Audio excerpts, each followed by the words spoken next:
orange, and blue and red make purple. So you can make all your colors. We also have white and black, which we always have to be careful about when we're painting. But if we mix black to say like a red, we can actually create a brown. We can create different colors with our black and obviously lighten the tone with our white. So the first thing we're going to start with, as I mentioned to some of you who came early, you should have your paints. You should have your paint brushes. You should have a cup of water or 2 cups of water I keep, and that's for cleaning your brushes.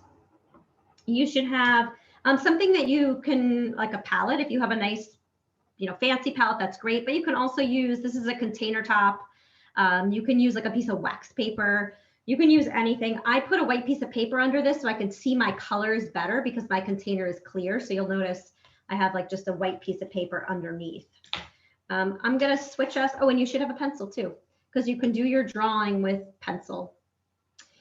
So I think today what we're going to do is we're going to kind of start the basics of this cat, meaning we might not get the whole thing and the details done. Now, please disregard, my canvas is blue because I covered over another painting that I had, but your painting will be white. It gives the same effect, and I'm going to paint over it like the blue is white. So just disregard that. I know it's a little bit hard to see as we draw, but I'm going to try to draw pretty dark. You can draw lightly on your canvas. You don't want to draw too dark. The paint is pretty thin, so it's not going to necessarily cover over your pencil mark unless you give it a couple of layers because it's so thin, the paint. But the first thing we're going to do is we're going to just create a background before we draw our cat. And, when we're painting in oil paint or an acrylic paint, we work back to front. So meaning we start with the sky, we work towards the grass, and whatever's on top of that, for instance, our cat, will be the last thing that we paint. So what I'm going to do is I know you can't see my other painting, but we're going to create like a horizon line. I'm going to just put a little kind of line, not too perfect at the top, like, because I put almost like little mountains or grass. Let's see, I don't know if you could, let's hold that up. Something like that. We're essentially, with our pencil, we're not going to be doing too detailed of a drawing, but we're going to be creating a map for ourselves of what we're going to be drawing. And that's really the best way to start a painting, where you're just figuring out where things go. My cat, I put my cat, or I'm going to put my cat, kind of a little bit towards the right of my canvas, not directly in the middle. Sometimes when you place things directly in the middle in a composition, it doesn't create kind of an interesting composition. You just kind of get that bullseye effect.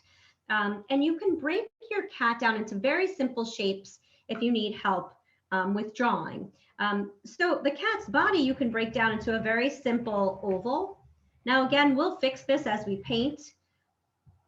I don't know if you can see that on my blue. I'm kind of pressing pretty hard, but an oval for the body, a circle for the head. Now, again, my cat looks really silly right now, but this is just a map for myself, and like 2 triangles for the ears. That's just a really simple way to start. Now, I know it doesn't look like much, but it will.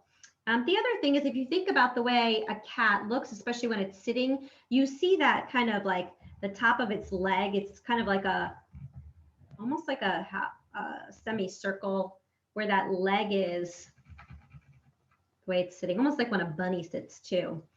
And then things like the tail, which can wrap around a little bit. I'm going to show you, I'm just going to replace this for a second. So if you see what I'm doing, I'm creating a circle here, a circle here, 2 triangles where the ears are. This is that semicircle I was talking about for the leg. And then as I work towards it a little bit, I'll put this tail in, just kind of on the side. Again, we want just a very simple shape. And I did put a little bit of like a foot in the front here, very simply. So when you have the basic shape, so my shape started out like this, what we're drawing now, which again looks like nothing, right? But as we work towards our drawing and our painting, it will change and evolve. So it won't look perfect. Now you can see the little differences between my painting, or the big differences, is it becomes not just a shape, but we have like connections, like a connection here, right? That kind of part of the neck and the body that comes down here. So I'm kind of taking out this original circle and I'm just using that circle to really start to define it a little bit. I mean, again, we're going to define it more with our paint, but for now, we are creating this kind of map. I can also put in very simply for the nose, just for when I start painting, a very simple triangle. If you could see that, hold it up a little closer, kind of towards the bottom. And then again, just creating a map kind of to the eyes of a cat. I'll hold it up in a second when I do this. The eyes of the cat. He looks a little angry right now, but we won't make him look angry in the end. Again, very just simple features.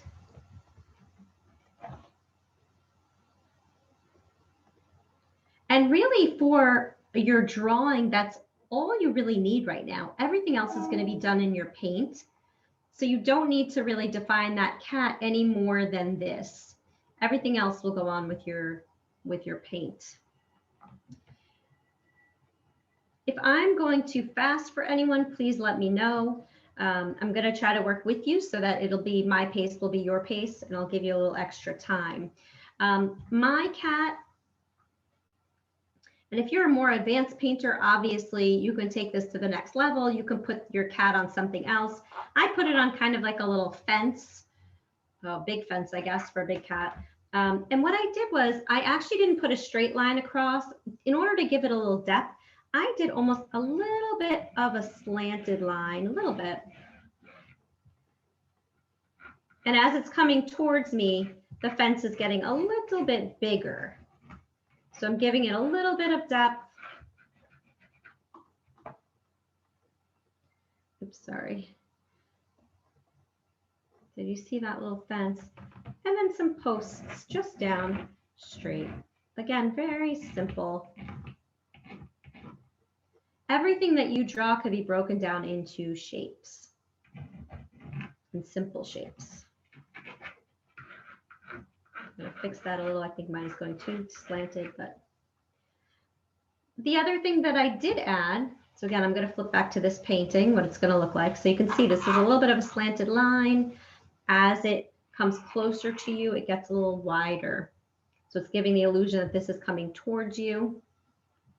I did add a little cabin in the background just for something extra. These kinds of things like these flowers and stuff is stuff that we add later. You don't need to draw this in. But the cabin you could, it's just very simply, we did a little cabin in the last painting we did here, when we did the snow scene, is just a little, and I actually did that just to put a little something in the background. So again, nothing too detailed. You can put that in. I actually had added mine after I did the painting because I thought, oh, I needed something up there. And what I'm doing, you can choose to, leave something out, put something in. This is just kind of what I came up with that I thought would be fun and appropriate. So really, this is like your map and your guide for your painting. Does anybody have any questions about anything? Okay. All right. So what I'm going to do now, yes. I'll put it closer to the camera. Absolutely. Let me just change. Sure. Okay. Thank you. So, yep. Jessica, I don't know if you see these questions. Can the pencil be used to make darker? Can the pencil be used to make? Oh, my pencil? Let's see. You know what I could do? Hold on one second. I could probably do it with a marker. And then, my painting probably won't be, my paint won't cover over that marker, but at least you can see the drawing. So give me 1 second. I'll get a marker. Okay.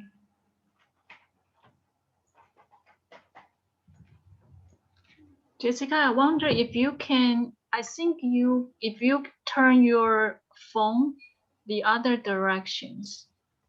Oh yeah, no, I tried that. It doesn't work. It goes like this then for some reason. So that's why I have it long ways. Oh, I see. Okay. Yeah. It doesn't go that way. Oh, I see, because the foam. Yeah, because it's my phone, Okay. exactly. So this is the best we can do. But Okay. but like I said, I can definitely, is that a little better? I did it a little bit closer. Yes. I'm I gonna do believe this, so. watch what I did. I'll go over this really quickly one more time. A circle. A circle. Again, very simple. A circle. 2 triangles. That's literally how you can start things. And then from there, I took and I thought about like the front of the body. I thought about how the head connects. I thought a little bit about the tail. I'm sorry, I didn't see the chat question, so sorry about that. I meant to pay attention. The eyes, which are little almond shapes. The nose, which is a triangle. When you're drawing, and you see it looks silly right now, but the paint is really where the details are going to come in. And then if you didn't see in the background, I kind of put like a jagged, like almost like little hills or mountains. I have this little house, cabin that I put in the background. Maybe that's where the cat belongs to. And then the fence, which is a very simple here and here.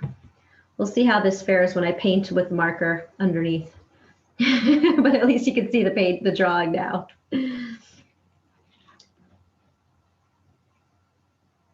So again, very simple. And like this is what it's going to end up looking like, right? So our paint is going to do all the work for us. Our drawing is just kind of a really, really rough way to draw something. All right. So let's see if I can move this up. I'm going to take my, well, what I'm using for a palette. I'm just going to put it on top of this really quickly. And what I'm going to do is I'm going to start putting a little bit of paint on my palette. I put all my colors out, just a little bit of each color, because you never know what color you might need. So if you have a little bit of a bigger palette, that's good. Mine's a little bit small. And I put about that much. You can see it's like a dime size. And when you put it on your palette, you put it around the edges, and you do that because you leave room in the middle to mix the colors.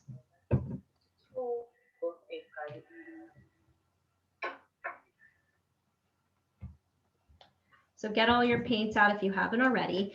Keep in mind, these are acrylic paint, what we're using. Acrylic paints dry pretty quickly. That's why you don't want to pour out too much. You also, when you're using your brushes, you always want to keep your brushes in the water after you've used them. They'll dry and they'll get ruined. Once the paint dries on them, your brushes are ruined.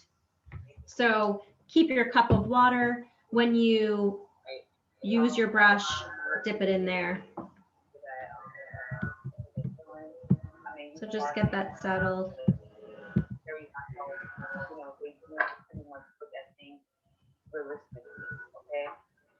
We do have a musician here, so if someone could just mute themselves, I do hear somebody. Thank you, thank you.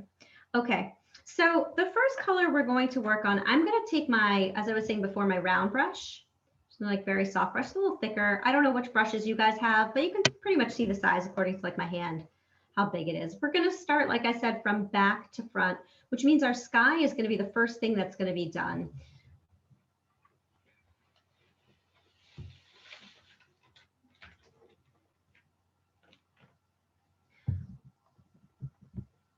Let's see.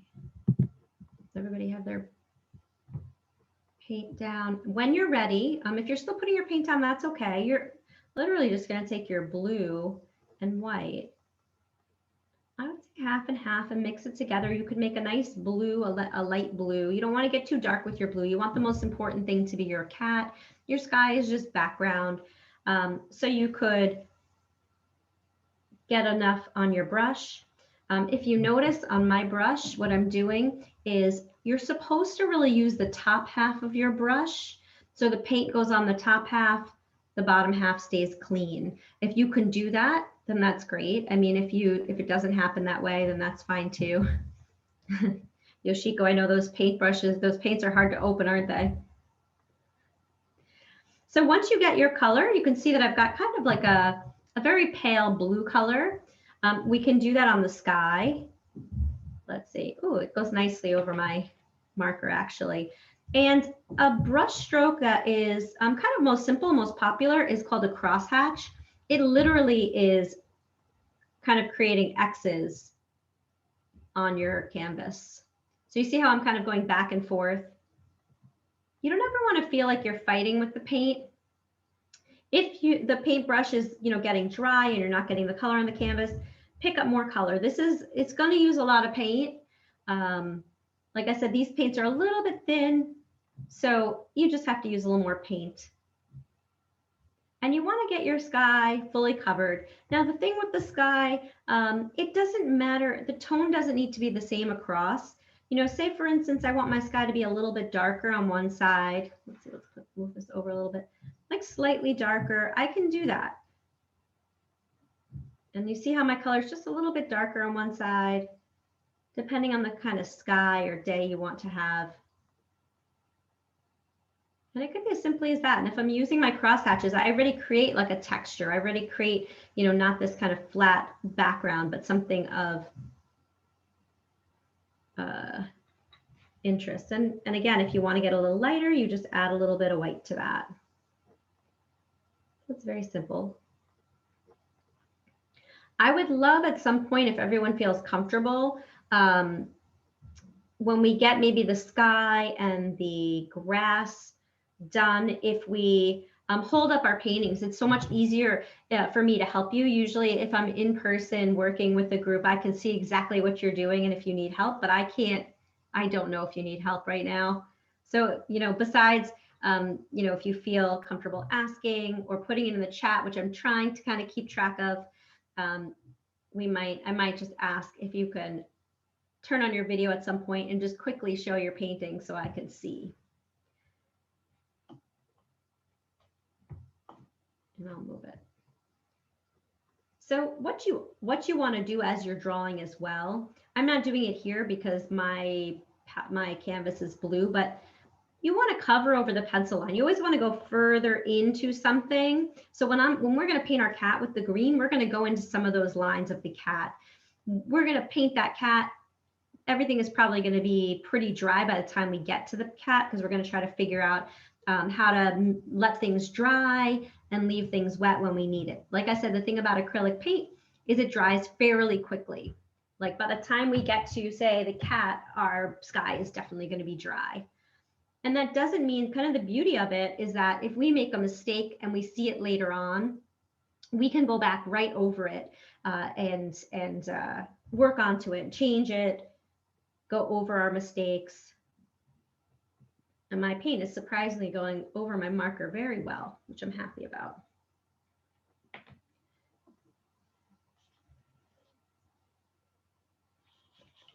When you're done with your sky, and I'm not rushing you, but I'm cleaning my brush, take your brush, put it in the water, swish it around if you like using the brush you're using. If you think about it, like I said before, blue and yellow make green. So if you have a little blue in that brush, it doesn't really matter, but I don't want a light blue. I don't want white in my brush right now. Since we have the liberty of time, which is really nice, the last painting we did, we painted the whole thing and we painted each area with details. A great way to paint is to lay, the same way we map out a drawing, is to lay down color and almost map out the color and then go back in with details. And that's kind of what we're going to do today, which is going to be really nice. And it's going to be a really nice way to work, I think, because that's how I usually paint. I put everything down really quickly and then I go back into it with details. Does anybody, is everybody ready for me to move along a little bit? All right, I'm going to take that as a yes, since I didn't hear anybody. The next color I'm going to mix is a green. And again, green is very simple, but you have to be careful with green because you could make a mint color green. The colors that we're working with the library kind of set, if you take your yellow and you take your blue and you mix them together, then you can create a green. My suggestion is making something a little bit darker so we can almost, like I said, lay a base for what we're going to do on top of that. So you can get like a medium tone. My green is pretty, well, it's not super dark. Make it a little bit darker. Obviously, if you add more yellow, it'll be a yellow green. If you add more blue, it'll be a blue green. Get this kind of like medium tone. In almost everything we do, we have a base color, base tone, which is like a medium tone. Then we have a darker tone and a lighter tone. So there's always at least 3 colors in everything that we do, or 3 tones. So what I'm doing right now is I'm taking my base green. This is really the majority of the painting is green. So I think the best way to do this is, and everyone has a different way, is to literally lay this green down everywhere that it is supposed to be, which means behind this cat, within these areas between the fence, and use your cross hatching and get a full coverage, a full base on your paint, on your canvas of green. So I'm going to go ahead and start to do that. If you're ready, please feel free to do that as well. You can see I'm taking my paintbrush. I'm using the edge of my paintbrush for separating. You see that? I'm using the edge to create a sharp line. And I want those, you have to think about what lines you want to be sharp and what lines you want to be soft. Obviously in here will be soft lines, but where the mountains or the greenery, shrubbery meets the sky, you want a pretty sharp line. I'm going to leave my house. I'm going to go around my house. Just because if you go over it, that's okay too. Hi, Jessica, it's Francesca. Hi, Francesca. I have these. One is fairly thin. It's like I'm not moving fast enough with this. Should I use this? Use the other one then, that's fine. It really is whatever brush you're more comfortable with. Since we're doing a large area and we're not doing details right now, I would say use the big flat brush. Thank you. Sure. I just have a preference for this little brush, and for me it works. But again, there's really no right or wrong. If you're doing a bigger area, use a bigger brush and then save these smaller brushes for your details. Right now, we're not going to really worry about details at all. We're going to just get some coverage. And sometimes, like with a painting, especially like this, where there's a lot of details, it's not as daunting if you have color down, kind of breaking your canvas down and breaking your piece down, rather than just having kind of like this blank drawing. And you know, I think the most important thing for kids, this is easy. For adults, not so easy, because kids love like smearing paint around. Think of it not as like you have to get the green done. I mean, of course you do, and we're going to finish within these 2 sessions. But really think of it as something relaxing. You know, it could be very cathartic, just like, you know, filling the paint in on the canvas, kind of covering that white for now. Use that crosshatch that I mentioned. You could see my brush going back and forth where the edges are. You don't need that crosshatch, right? Because you want to get a sharper line. You can kind of see what I'm doing in terms of covering over. I'm a little concerned with my, you know, marker lines, but really what you could do is, like I said, go into the lines that you drew of the cat or the fence, go into them a little. You don't need to see the line. We don't want to see the line at the end of the painting. So you can go over them.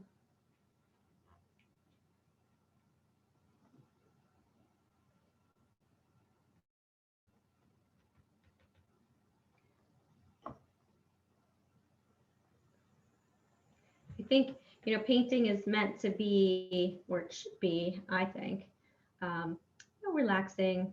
It's the end of the day.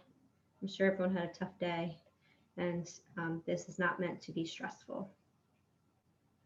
And just know that everybody's is going to come out looking different.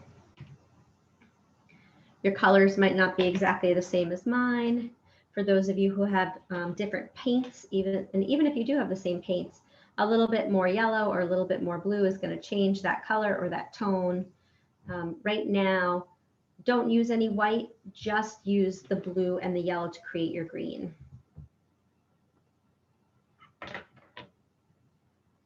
And you could see my marker line and your pencil line. If you go slightly into the line, it will completely disappear.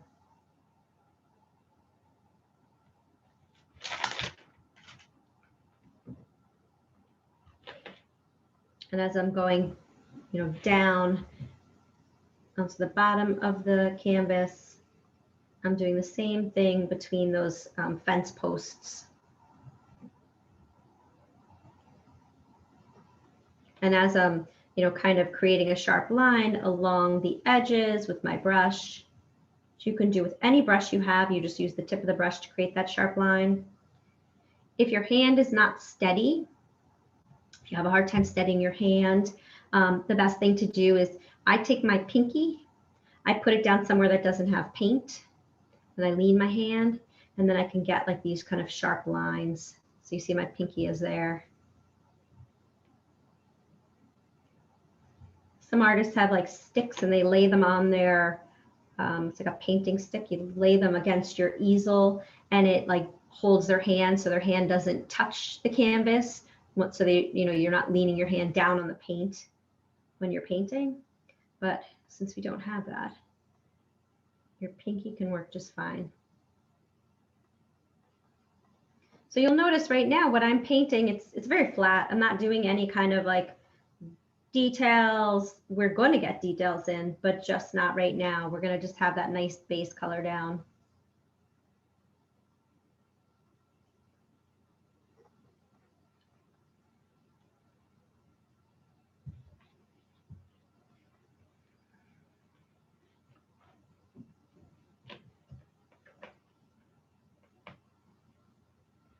If anybody has any questions, feel free to ask or just unmute yourself. I haven't seen anything in the chat.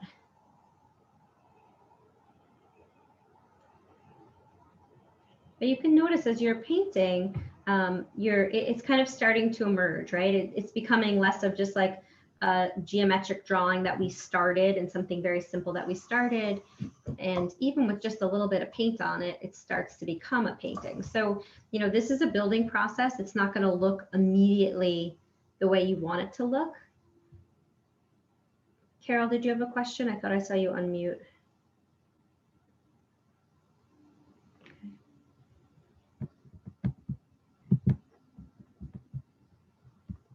Yeah, green gradations. I think it's B. John was saying that in the chat.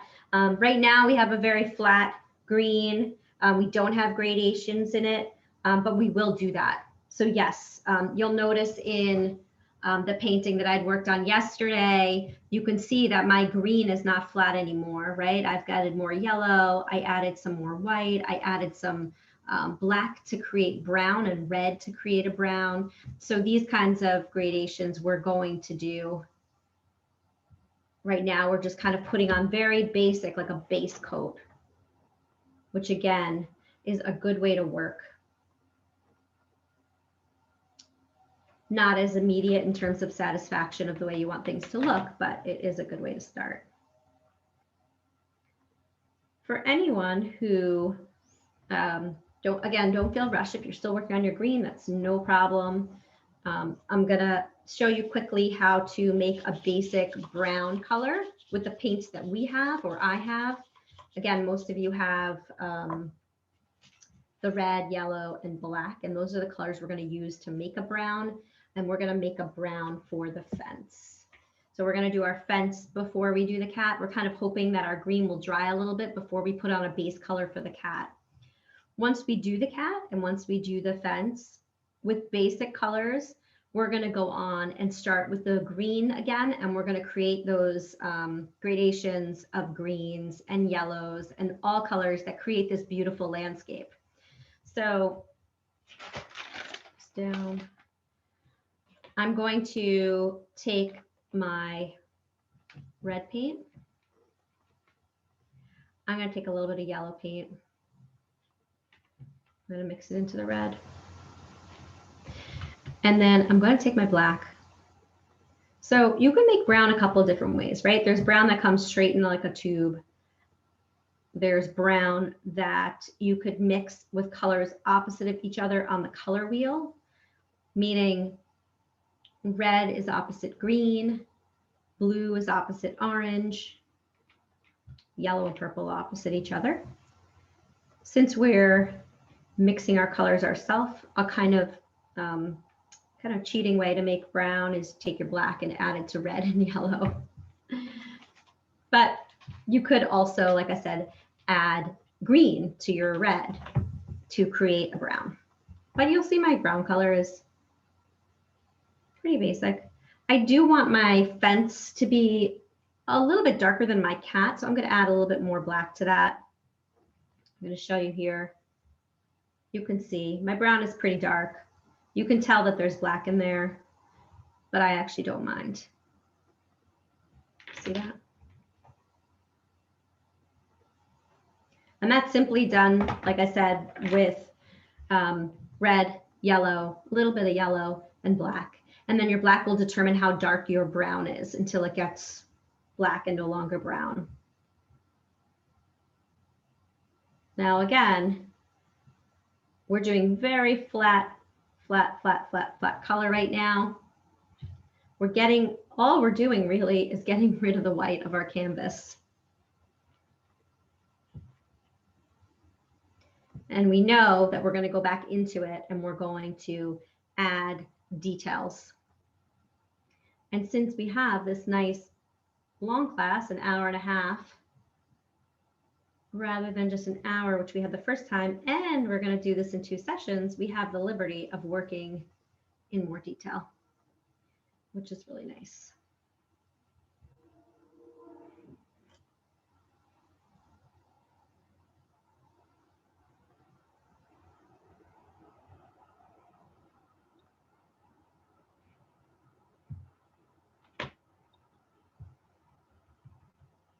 And probably at this point, if you feel your green around your cat, the green is dry, most likely, depending on how thick. It's pretty dry.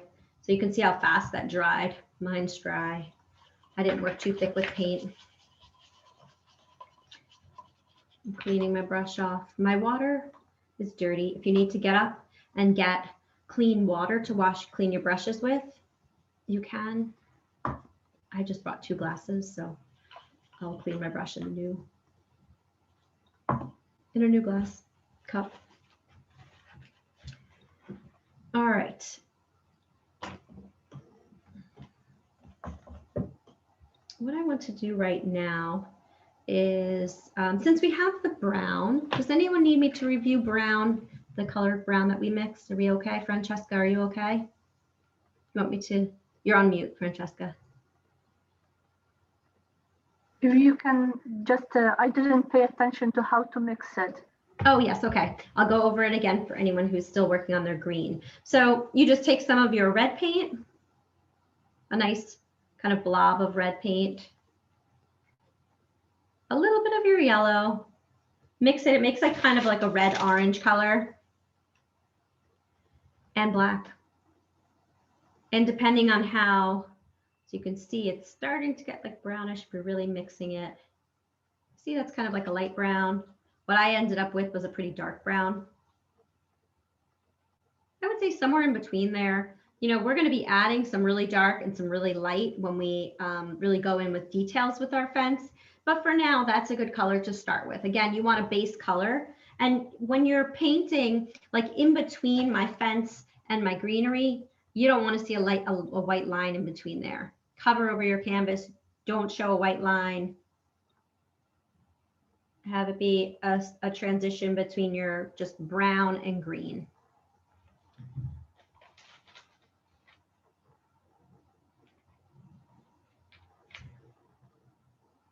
The Dutch painters used to put down like this kind of brown, it's almost like a burnt sienna. They used to put down a base of burnt sienna and create tones in that, let it dry, and then paint over it. So again, it's a building process. Oops, sorry, it's a building process, and you do this in steps. So for any of you that are already on the brown, you know, kind of working on that, if you are done with that brown fence, like I said, just the base color of it, you can get in that little house, just let's say painted a brownish color as well.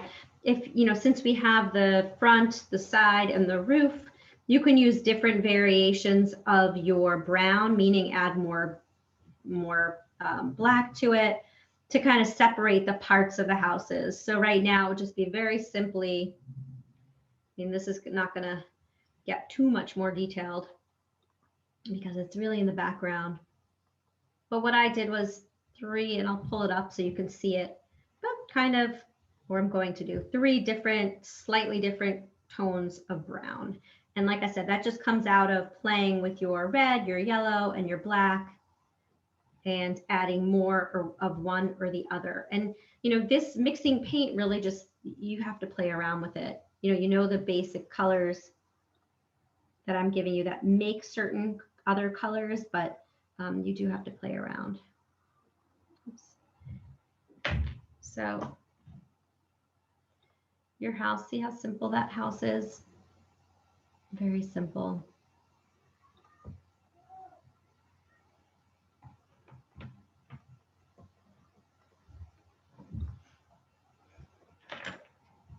I'll give everyone a couple more minutes, and then I'm going to show you how to mix like a base color for the cat.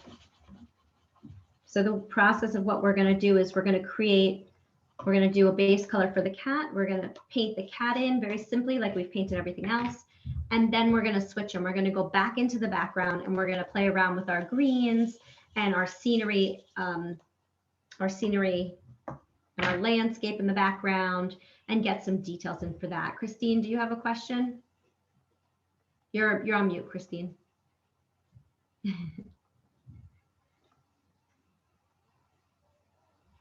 No, you're still. No, I don't have a question. Oh, okay. Sorry. But thank you. You're welcome. Okay, so I'm going to put I just keep putting my white paper underneath so you can see what the colors I'm mixing. Like I said, I use 2 palettes because mine's very small, these kind of container tops. I'm going to use the same palette I used for the fence for my cat, because my cat, I'm making an orange cat. I don't have cats, but I think it's like a tabby cat or something, maybe. I just like the orange in the background. I thought it was really pretty. And you do that the same way. I'm going to add a little bit more red because I'm out of red. You take your red and your yellow and you mix them together, and you can make a very simple orange. And like I said, with the brown, if you add a tiny bit of black or a tiny bit of green, you could dull that color a little bit so you don't have like a bright orange cat. Again, we're going to add details. Oops, my green is all dry. I'm gonna add black so that we get, the fur and the stripes and all of that later. But right now, all you really want to do, that's kind of bright. I'm gonna make it not as bright by adding a little bit more black into that. But at least you can see it. So all I'm doing right now is getting a coat of paint down on my cat. And this is exactly how I painted the painting that I showed you at first last night. I did all of these kinds of steps because this is how I paint. I put everything down in the first like half an hour of my painting, and then I go in with details. Once it's dry, if I'm using acrylic. If you're using oil, not as easy to do. When I'm painting, so my cat does have some details, right? So if I want to not lose some of those details that I drew, for instance, that kind of like leg that's coming over when it's sitting, I'm adding a little bit of brown, and all I'm doing is just kind of putting a little bit of dark. And you see how I don't have a line anymore, but what I have is a dark against a light to create that shape and not lose my details, essentially. The orange color again? The orange color is just your red and yellow. And then to dull it a little bit, you can I added a little bit of black, a tiny bit, which makes it a little bit kind of browner. And I also added a little bit of white. So it's pretty bright right now, my color, but we will lighten that when we go back into it. And right now I'm just doing the body.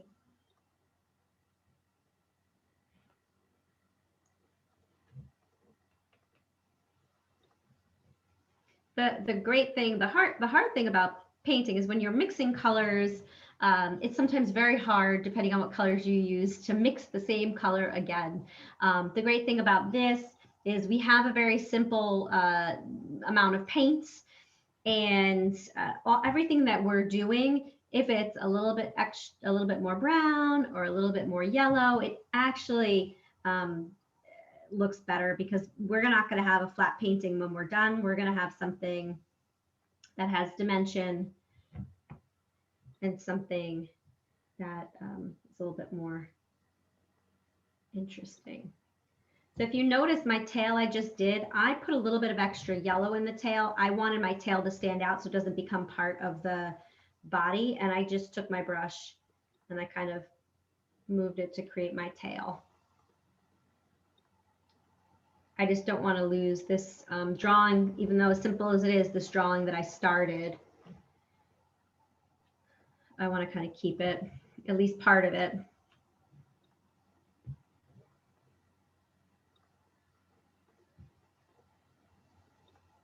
As you start to go into the face, if there's things that you need to adjust, for instance, my ears of my cat were a little bit small.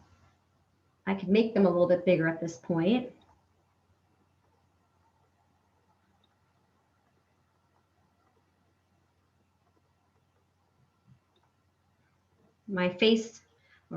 The cat's face is a little bit small, a little bit lighter.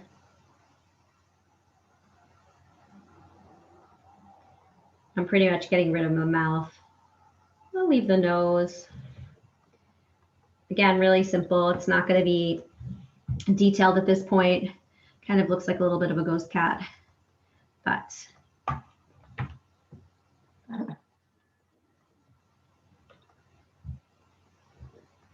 okay. If your green background is very strokey, don't worry about it. We're going to give it another layer. So if anyone is having problems with the paint, having lots of strokes on it and seeing the canvas through it, your green background is probably, like I said, almost dry. When we're done putting this base color on our cat, we're going to go back over it with some more green. So don't worry about it. And Anna was asking, when I try to make the orange for the cat, it turns out it's a brick color. What can I add to make it more orange? So more yellow, add more yellow. I would take like a little blob of red, then take your yellow. If you notice when I'm mixing, if you can see that, I'm adding to the corner of my red. So I'm not taking it and like shoving it right in the middle of my red. I'm pulling in the red little at a time. So you can see mine automatically is light, and then as I want more, I pull in more red. So you'll get rid of that brick color. And Anna, I'm assuming you have the library paint, because really all paint is very different. There's a lot of different tones of paints. So if you have a different kind of paint, I can look at your paints if you hold them up and give you guidance on mixing. But I'm mixing from what everybody has at the library. So your colors should be similar to mine when we're mixing.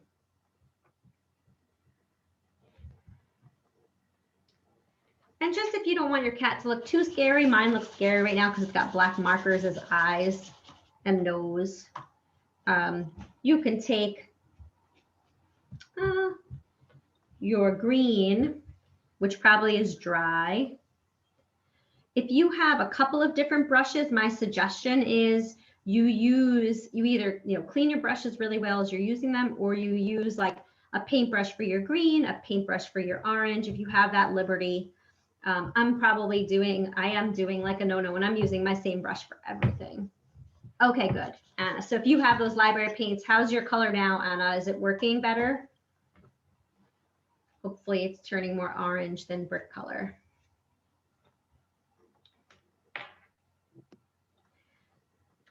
So I'm just going to take a little bit of green, which again is blue and yellow.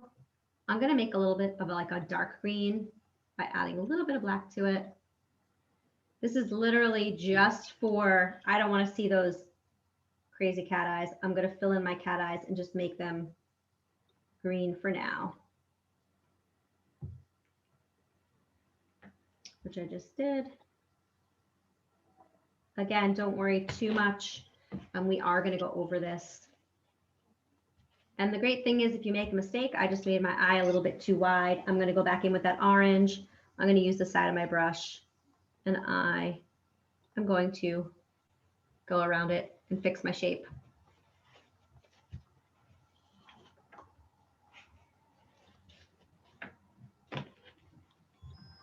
And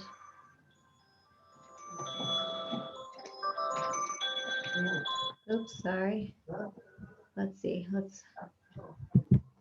we go. Okay. So for the cat's nose, just because I want to put something down, I'm going to do the same thing. I'm going to take a little bit of my red. I'm going to just my pure red. I'm going to add a little bit of black to that, make like a darker red. And literally that little triangle, I'm going to get rid of the black that I have and just put in a little red nose. And if it makes you feel better, you could even just put down with a color that's close to black, a tiny bit. I'm going to hold this up in a second for you so you could just see. But again, this is not really much detail, but just a little something for now. Again, super simple. I didn't put in many details. Kind of looks like a maybe tiger right now, or a bear. All right, so anybody who is, as you're working, what we're going to do next is we're going to go back now to the background. So now that we have kind of this base green, which again, someone said might have a little bit, has some strokes in it. You might see your white through it. It's not really the perfect background. It doesn't have to be right now. We're going to go back in and we're going to start creating some details within that background. So I'm going to go back to my kind of greens as I'm mixing paints. Again, if your water gets too dirty, get a new cup of water. You want to clean your brush off in a clean bit of water. It will ruin your color if your paintbrush is dirty. So my palette's a little bit dirty, my palette, but I'm going to use the sides to create green. So I'm going to go back in. I'm going to use my blue. I'm going to use my yellow. And I'm going to make a dark green. So my blue, my yellow, of course you don't want to be too blue, although sometimes there's bushes and trees that look more bluish. For our background, we're going to get like a green, true green. The way I'm going to make it darker again, let's see. I'm going to add a little bit of red rather than my black right now. And I'm going to test that out. I'm also going to add a little black. It's not dark enough for me because of my red. So I have a pretty dark green right now. My brush stroke is going to change now. So for any of you that, if you're still working on your cat or anything else, go ahead and work on it. But just lift your head up for a moment and just look, because I'm going to just show you quickly this background, how you can start it so that if you're at a different pace, you know how to do it. What I use and what I did in this last painting is I literally kind of went in, I almost like messed up that neat line that I had. And I'm just kind of putting some lines in towards the top. And I'm going to layer from back to front. In the back, I'm going to put a little bit of darkness. So it's a little bit darker than the green that I have down for a base. It's also not so perfect, my line now, because the background is never so perfect. And you could just see that little bit of difference that I'm starting. So now someone mentioned like gradations and color. This is where we're going to do some gradations and colors, and we're going to have different tones, and we're also going to have different colors, because you can add, if you notice what I just said, I added a little bit of red and then I add a little bit of black to make my green. There's lots of different colors of green. I'm going to leave some space because I'm going to put a little light in there, and I'm going to carry some of that darkness kind of like almost like rows of trees or bushes. And I'm not making it so perfect. I'm not having straight lines across. I'm kind of varying those lines a little bit. At the same time, I'm going to use my same paintbrush. I'm not going to really clean it much because I want to get a little bit of that color. I'm going to make a separate puddle of color, a separate puddle of green. Again, it's all just kind of playing around with color. You could make some really beautiful colors with these like simple colors that you have. I'm going to add a little bit of white to this, to the green that I make. So if I make a basic green with blue and yellow,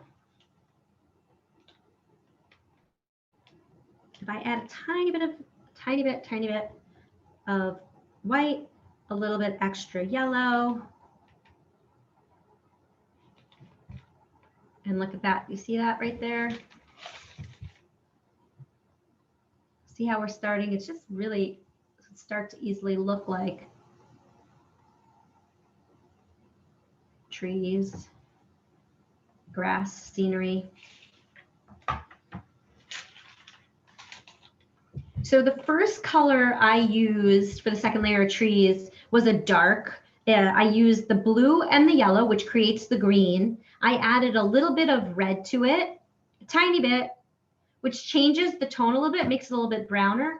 And then I added some black, and that created the darkness.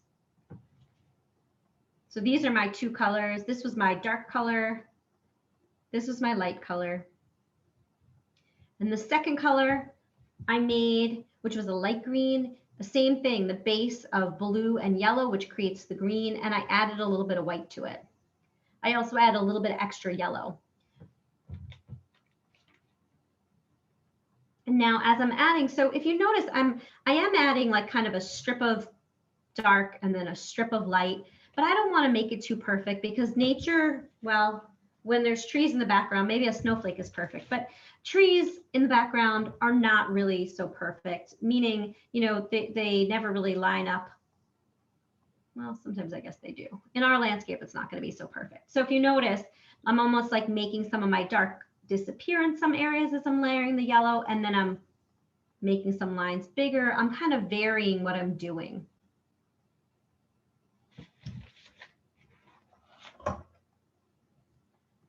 So see that? I took away some of the dark that I put in. I left less up there, then there's more on this side. I mean, that's really up to you, but be careful with not creating it so perfect. That sounds funny. And maybe it just disappears as it goes like towards the house. Maybe my color gets a little bit, you know, this is all just kind of, again, playing around, and what you don't like, you layer and you put another color down. Jessica, I don't know if you saw this question. What colors did you use for the first, second layer of trees? Yep, I answered that question. So sorry. if, no, that's okay. That's all right. So every color I'm making right now starts with blue and yellow, and then I'm adding to the blue and yellow. If I want to get like a lighter, duller color, white will dull your green. You can add a little bit of yellow to it. If you think of like a meadow, there's so many different colors within like a meadow. And then there's like darks within the trees too. So if you want to create your darker color, you take your blue and your green, your blue and your yellow, you make your green, and then you add black, red, and it changes your color and it changes your tone.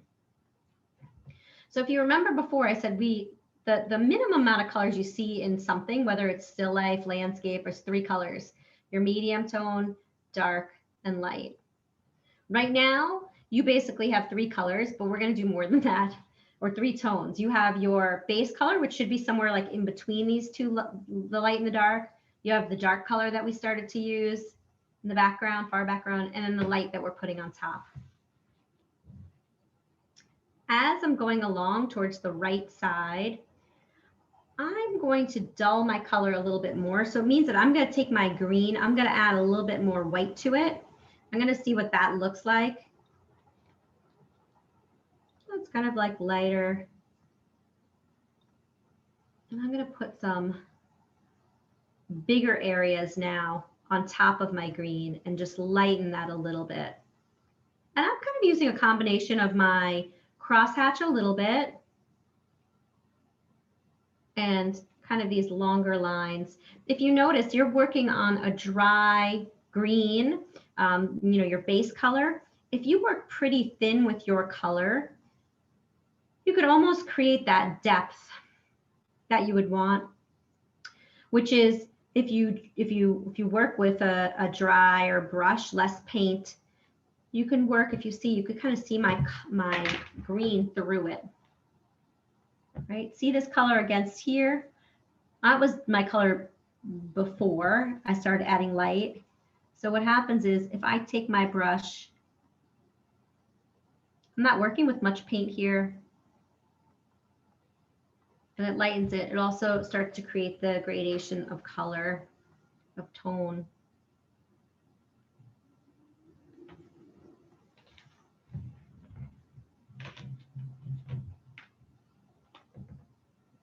And anything that you want to blend a little bit, if you don't want any sharp lines, you have enough paint, or you should have enough paint on your canvas at this point with the colors that you're adding and the paint that you're adding, where you literally can just take a dry brush and you can pull the colors into each other. Dry, I mean a brush without paint. And that will create, you're working a little bit faster now, right? Because we want to be able to blend our colors as we're working. And since we're working with all greens, you know, it's not really going to be a problem. Actually, some of my paint already dried. And it's kind of fun to just play around and see the effects that you can get. If you want to add something of interest, you notice I took my light color that I had and I just put it down, which was the color that I made a little while ago when I said I added white to my color. And if you notice, I'm continuing to work back to front, so like top to bottom. And my lines as I get, and my details as I get down further past the fence are going to be, there's going to be more contrast in it. But I'm keeping these kind of long vertical lines to create almost like a grass. And I'm just layering them on top of each other. And actually, there's really no right or wrong way to do this. You can make some of your colors. If you notice, like I'm keeping my background color, I'm adding some light. I have that dark there. Yep, you have a question? No, okay. Now you'll notice your paints are going to dry fairly quickly, so you're going to have to keep, you know, putting more paint down. You're going to have to keep mixing more paints, blending more paints. And actually, at this point, that is to your advantage, because when you mix your new paint color, you know, you might have more green in it, you might have more yellow in it, and sometimes that creates a nice variety of color by accident and on purpose sometimes.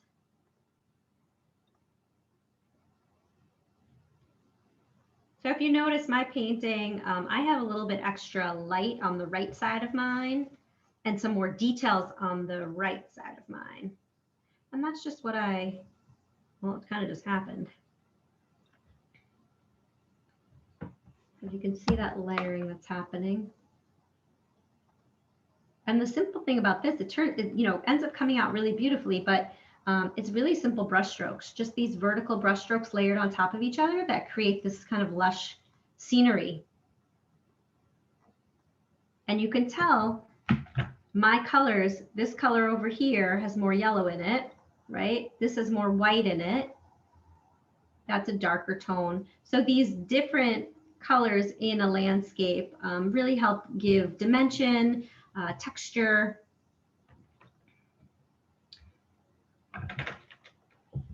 So I'm going to continue working down a little bit and putting some details down closer underneath the fence in the same way that I did the details in the background, except they're going to be, my lines are going to be a little bit longer. As you go back in the distance, things are smaller. There's less contrast. As you come forward to the foreground, you actually might see flowers. You might see things in the grass, right? If it's close to you, but you won't see it. You'll see like layers of color in the background, which is what we were just doing. So as I go into the foreground, I might again have a nice dark green, which again, you could make with your blue, your yellow. Oops, that's a bright green. And then a little bit of red and a little bit of black, and that makes like a dark green. If it's not dark enough, add more red, add more black. Oops, my color's too brown, which sometimes happens. I added too much red. But if you make those mistakes, it's not a big deal. Even if you have, like, I got that line, look, the color I just did, way too brown. My lighting is actually also very bad. Okay, so there's a darker green that I started to put on. And I could do some longer blades of grass. It's okay if I'm working and I go over my fence a little bit. Like I said, we're gonna go and we're gonna keep working on that fence. Later, we're gonna keep working on everything. And then in the same way in the background where I added some light, I'm gonna add some light, except I'm gonna put some more yellow in my green for the foreground because I wanna see more color and contrast in the foreground.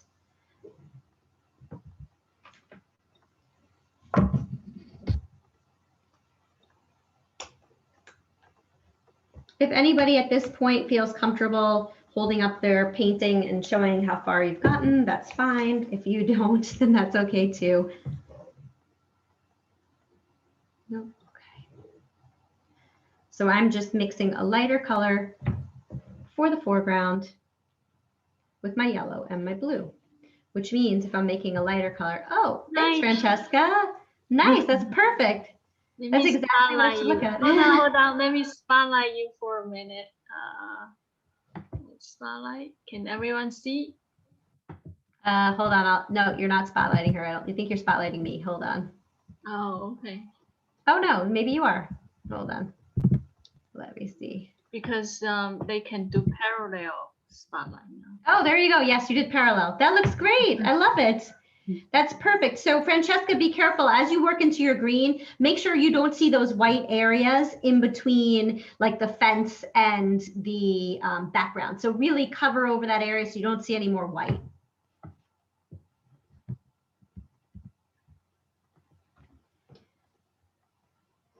So my palette's getting a little bit messy at this point, but I'm gonna just work on the corners.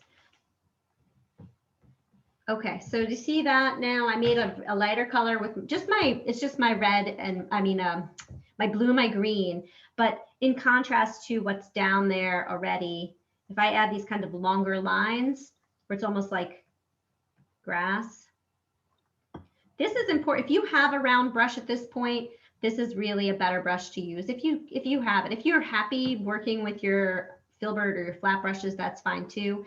But I find it easier to do kind of landscape with this round brush because you can see the shape it's making. It's like, that's my brush creating that shape.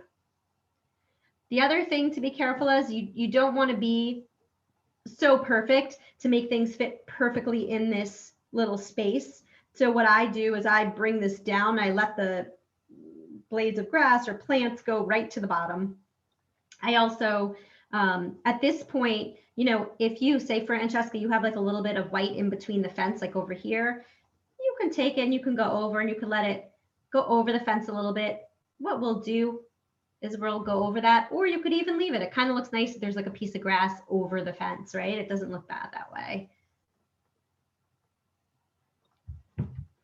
At this point, I've gone, if you notice, my brush strokes are not straight up and down. They're kind of like a little bit angled. If you think about like the grass blowing in the breeze or something, it usually, depending on where you are, it doesn't stand straight up.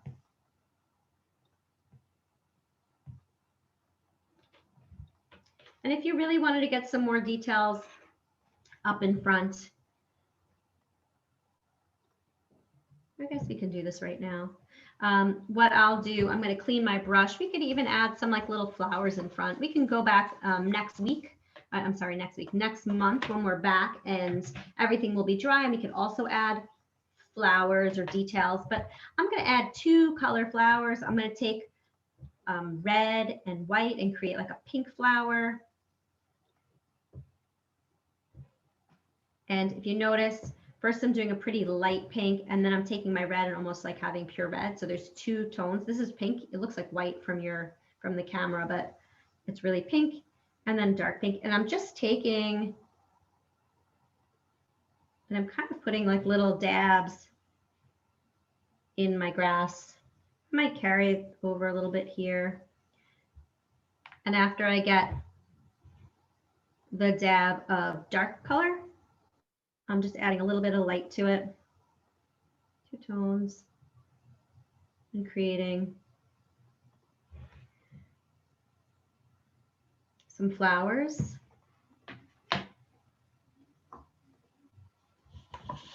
So that was just red and then red and white to make a pink. So your flowers have kind of 2 tones in them. And then I'm going to do the same thing and make some yellow flowers, I think. You could choose to do yellow flowers. You can choose to do pink flowers. If you want to make purple flowers, you can mix blue and red together and add some white, and you can make some purple flowers, and that's good too. For my yellow flowers, I'm going to add a little bit of green to it for actually a base. And I'm going to, if you notice, I'm also varying the size and the shape of my flowers. Again, they're not so perfect. So my yellow flowers that are yellow-green. Add just a little bit of interest up front. If I wanted to have a couple of these flowers in the past the fence, so it doesn't look so perfect that it fit within within this fence, I can add some smaller ones in the background here. Just a couple, kind of.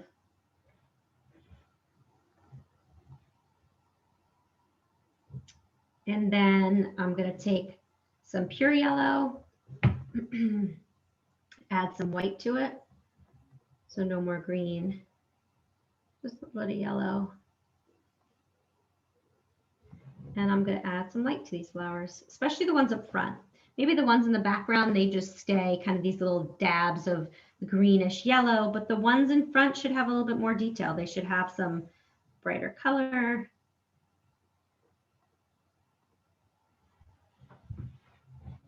And that's like a really simple way to do some flowers. If you are still working on the green, no problem. For those of you who maybe are done with the green and you want to work on something else, you can take your yellow paint, add a little bit of green to it, and say we wanted some just yellow in the background here. Maybe we just want to have some bunches of flowers together in the background here, and it just creates an area of flowers. And you don't see the detail, but you see the color. And it's just adding a little something to, maybe that's too close to my cat's face. So I focused a lot on that left side. The reason why I did is because there is more space on the left side. Your cat is over to the right, and your cat is going to be the majority of details that are happening on the right side. But if I wanted to create, my right side is a little bit flat. If I wanted to create some more depth to that, I can do the same process that I did before with getting some dark on that right side so that my left side. So my left side matches my right side, my right side matches my left side. But as many details are on the left, we don't necessarily need all those details all in the background, but you could get them. So I'm going to continue on. I'm going to create, maybe I put a little bit of dark here the same way that I put some dark here. Not that it's going to continue, but maybe it'll pick up somewhere over here and just add a little bit of that dark. Again, create that depth and create a little bit of interest on that right side, just a little bit. Nothing that distracts me from the cat when we go into that cat. And don't be scared, whatever you put down could be taken away. So look at that. The green I made is almost exactly the color green that I had already. So I'm going to add a little bit of dark.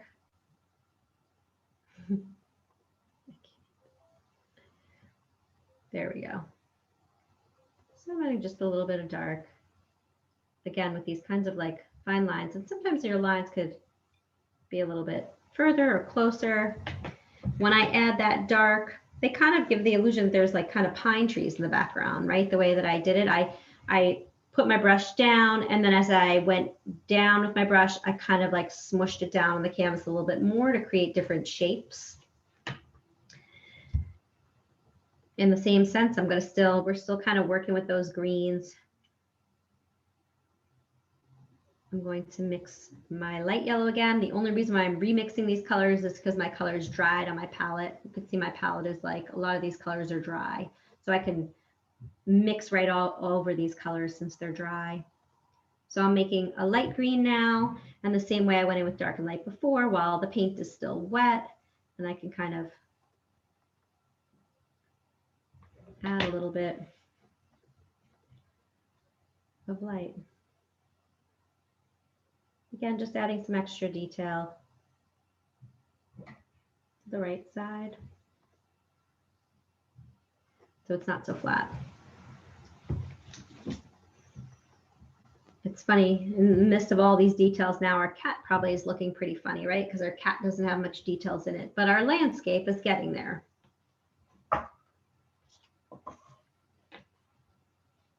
And if you've noticed, I've used one brush for this entire painting because I love it. That's really why, not for any other reason.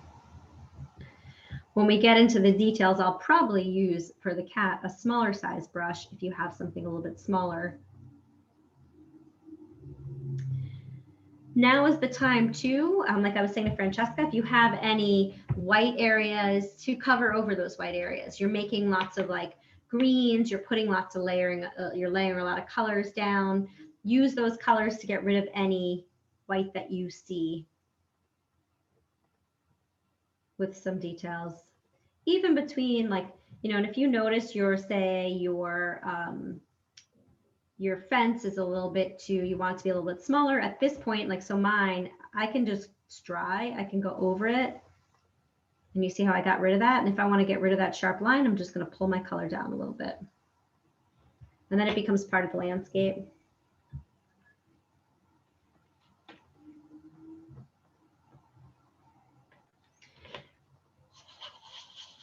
We have about 10 minutes left. What I'm going to do right now, and again, if you're not up to this, it's okay. I'll go over everything again next time we see each other. I'm going to go and fix up my little house. So my house is a little sad right now. I just put some basic colors down, and I'm going to do that, but then I'm also going to go back into the green around the house. So I'm going to add some like more detailed kind of shrubbery to make it look like the house is sitting within the landscape. Part of the reason is because I want it to be sitting in the space and not just kind of like standing out and popping out in our face. And we used browns. So we used the red. Let me go back to my other palette that has browns on it. We used the red and we used the yellow. And then we added a little bit of black to it. And we created our brown. So the same way that someone mentioned, they have kind of streaks in their green. Hopefully that has been being solved at this point for you by adding another layer of paint. If it is not being solved for you, then you go over and you add like another layer of paint. You know, sometimes paint requires a couple of coats, the same way when you paint a wall or when somebody paints your wall, they don't just put on one coat, they put on a couple of coats. It's the same thing when you're painting a painting. So my house needs another coat because it's very streaky. And I'm gonna take the tip of my brush and put in the front of the house. If you notice, I have 3 different kind of tones on my house. of brown. So the front of my house is the lightest. The side of my house is a darker, it just has more black in it. I'm also going to use that same black to create like a little door.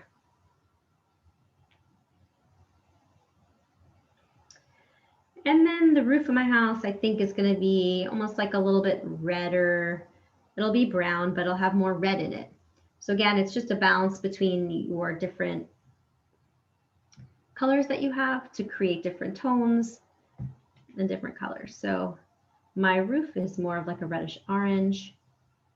It has a little bit of a black outline. I'm going to get rid of that black outline. It's hard to see, it blends into the background a little bit, but I really don't mind. I kind of want my house to blend into the background. I don't want it really to pop out too much. I just want it to be there. I actually picked it because my right side is a little bit simpler. My left side of my painting has more details and flowers. So that little bit kind of creates a balance. When we're creating a composition, one of the most desirable compositions is kind of this like angle, right? So it's going like this diagonal, going from one side to the other. What it does is it brings your eye around the whole entire painting rather than just looking at one thing. You know, right now you might be looking at one thing because my cat is pretty flat and there's no shading in it, so it really stands out. But when we get in with details to that cat, you want someone to look at the whole painting. There could be still something that's going to be important. Our cat is going to be the most important thing. But we want to create a painting rather than just like one thing that we're looking at.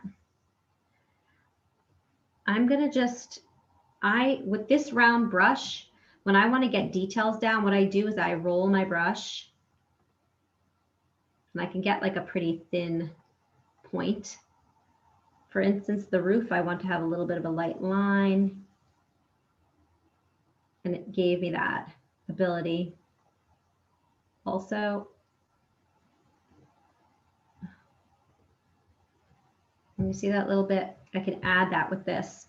What I'm also going to do is put some little maybe windows on the side of my house. And that's going to be my house. Very simple. Just enough details to tell that it's a house or a cabin. I'm going to clean my brush again with my dirty water. Yours should be clean. I'm using my paper towel to make sure my paintbrush is pretty dry. If you use too much water, you'll notice your paint is very thin. You don't need to get pretty thin. Chimney, yeah, you can put in a chimney if you want. Probably needs a chimney, right? I forget about these things. If you want a chimney in, pick a color, maybe a little bit darker. You can get a little chimney in there. You can't really see it that well, but I'll make the top a little bit lighter.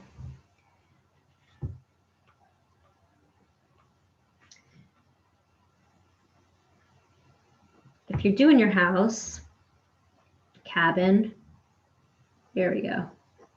See a little bit of chimney there. I'm going to go back and I'm going to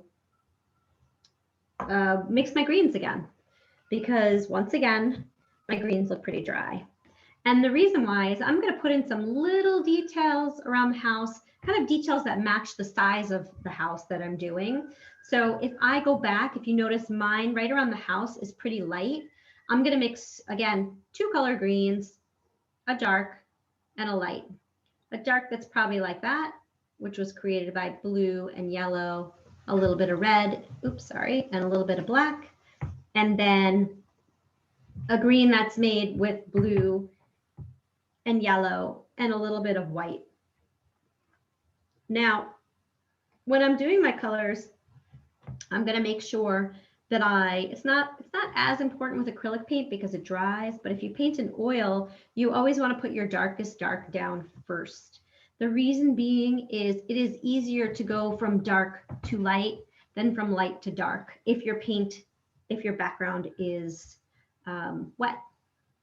Luckily, with acrylic, our background dries pretty quickly.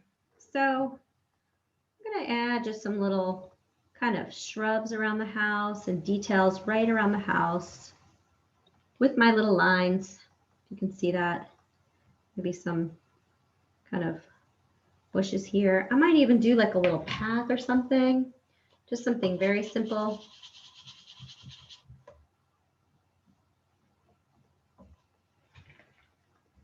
Maybe not to jump back and forth too much, but maybe my path, I saw that as I was working, maybe my path is going to be like kind of similar to the house color, maybe like a little bit of brown.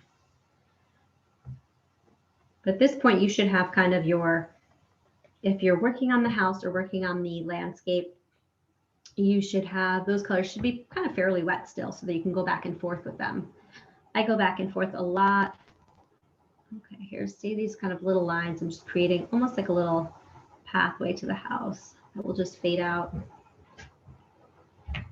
And now that I've got my dark down in my house, oh, actually, looks like we are out of time.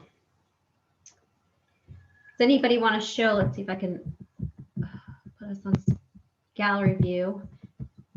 Does anybody want to hold up your painting, show how far you got? I know it's a hard thing to do. It's hard to show everybody what you're working on, but I would love to see it if you can. I know that they're not finished, so, oh, Christine, you're holding it up for us? Oh, these are looking good. Thanks, Gina. Thanks, Christine. I love this. Should we spotlight?